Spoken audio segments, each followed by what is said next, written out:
Une droite, qu'on peut appeler ici petit d, est entièrement déterminée par la donnée d'un de ces points et d'un vecteur qui a la même direction que cette droite, qu'on appelle vecteur directeur. Alors le choix du point sur la droite et du vecteur directeur de la droite n'a aucune importance sur la définition de petit d. Vous changez le point grand A et le vecteur u, vous donnez un autre point qui est sur la droite et un autre vecteur qui est dans la même direction que u, vous obtiendrez la même droite, vous définissez la même droite petit d. Alors comment ces deux objets, le point et le vecteur directeur, peuvent définir cette droite, comment on va pouvoir traduire cette définition à l'aide d'équations. Alors dans un premier temps, un système d'équations paramétriques, et puis ensuite, équation cartésienne. Alors déjà, on a une équation vectorielle qui détermine cette droite, ça on l'a déjà vu précédemment. C'est qu'un point grand M de coordonnées x, y, alors les coordonnées on ne les a pas forcément dans un premier temps, un point grand M appartient à la droite petit d définie par le point grand A et le vecteur u, si et seulement si on peut trouver un nombre k tel que pour aller de grand A à grand M, où on effectue k fois le vecteur u. On voit bien qu'on part du point grand A, on se déplace dans une direction qui est donnée par le vecteur u, et bien évidemment le point grand M que l'on va obtenir est un point qui va être sur une droite. Et donc on définit ici la droite qui passe par A et qui a comme direction U. Alors ensuite on transformera ça avec les composantes des points, des vecteurs et les coordonnées des points. Mais déjà, je vais aller dans MATLAB 32 pour bien comprendre cette propriété-là qui est essentielle. Je me suis donné ici un point grand A et un vecteur directeur petit u. À partir de ces deux objets, j'ai construit des points grand M, tels que pour aller de A à M, on effectue un certain nombre de fois le déplacement défini par le vecteur U. Ici, le point grand M, je l'obtiens en effectuant 0,7 fois le déplacement défini par le vecteur U, et le point grand M arrive ici. Alors j'ai déjà préconstruit des points qui correspondent à une valeur de petit k, donc le paramètre qui ici vaudrait 0,7. Quand k égale 1, j'ai le point 1, quand k égale 2, j'ai le point A2, A3, A4, A5, et alors je ne sais pas mettre A avec un indice négatif, donc j'ai mis un prime ici pour indiquer les points qui correspondent à un petit k négatif. Vous voyez, donc le point grand A ici divise la droite qui est entièrement définie par cette égalité vectorielle. L'ensemble des points grand M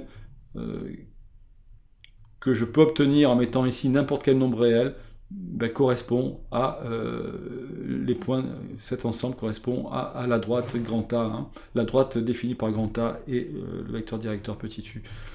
Et donc vous voyez que ce point grand A divise cette droite en deux demi-droites, une avec des graduations qui seront positives et une avec des graduations qui seront négatives.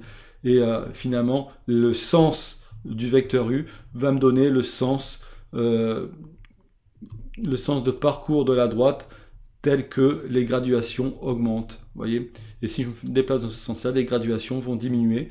Quand je suis au point grand A, le nombre qui correspond ici est 0, et puis après je passe à des nombres négatifs, moins 1, moins 2, moins 3, moins 4, moins 5.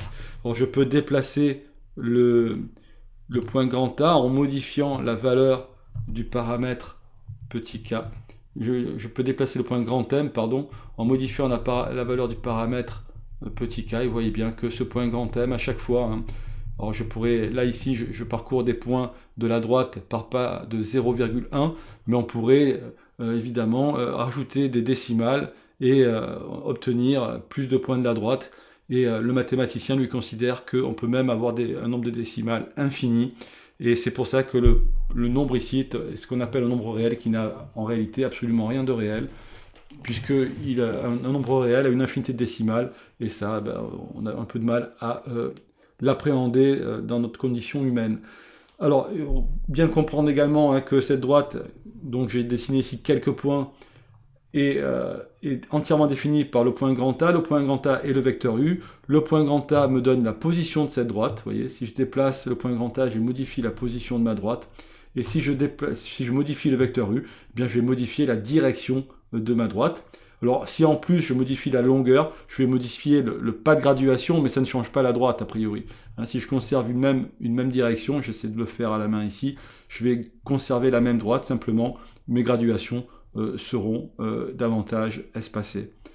Voilà, donc il est très important de bien comprendre ça, puisque c'est cette équation vectorielle qui est vraiment à la base de ce qu'on va appeler le système d'équations paramétriques, puisque si je reviens ici, qu'allons-nous faire à partir de cette équation qui définit la droite, équation vectorielle? Eh bien, si nous avons un système de coordonnées, si nous avons un repère, nous allons pouvoir donner des coordonnées au point grand A et donner des composantes au vecteur U.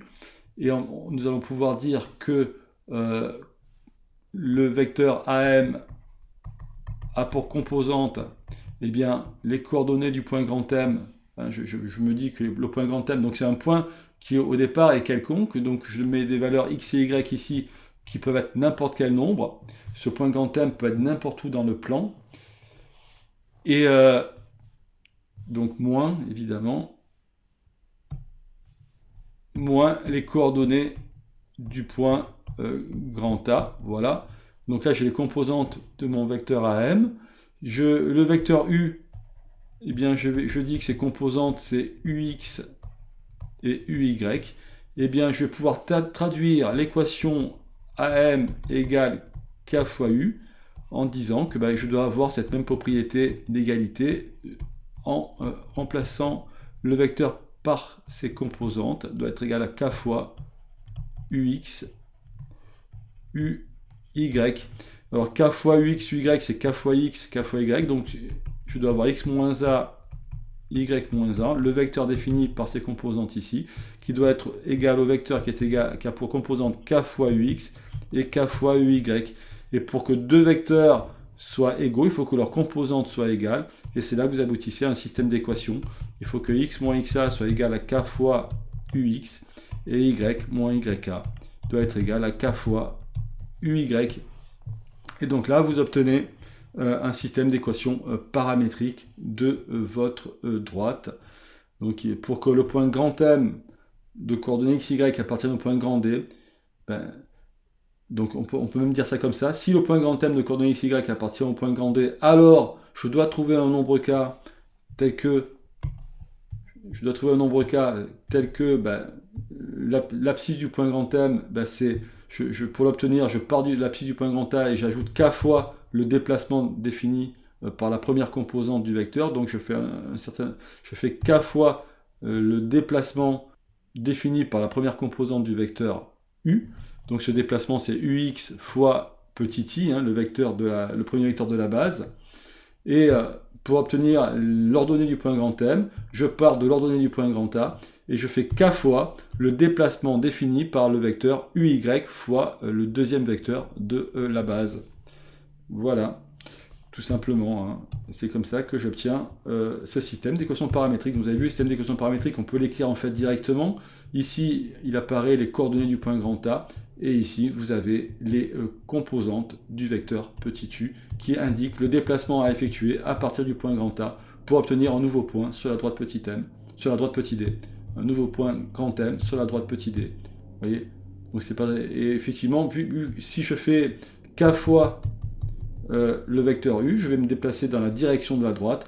Et en partant de grand A, le point grand M va forcément être sur la droite. Et réciproquement, si je peux trouver un nombre k tel que, j'obtiens les coordonnées de x et y du point grand M de cette façon-là, ça veut dire que le point est sur la droite. Donc vous avez bien une équivalence ici. Le point grand M appartient à la droite. Cela implique qu'on peut trouver un nombre k tel que x, y est égal à ces expressions-là. Et donc on peut associer au point grand M un nombre réel petit k qu'on pourrait appeler son abscisse. Son abscisse dans le repère défini par le point grand A et le vecteur directeur U. Et si vous, par contre, vous avez cette propriété qui est vraie, donc vous avez un point de coordonnées x, y pour lequel vous avez un k qui existe, et bien alors ça veut dire que le point grand M appartient à la droite. Donc vous avez bien une équivalence et vous caractérisez ici complètement votre équation paramétrique, votre droite par un système d'équations paramétriques. Voilà, bien je vous remercie de votre attention.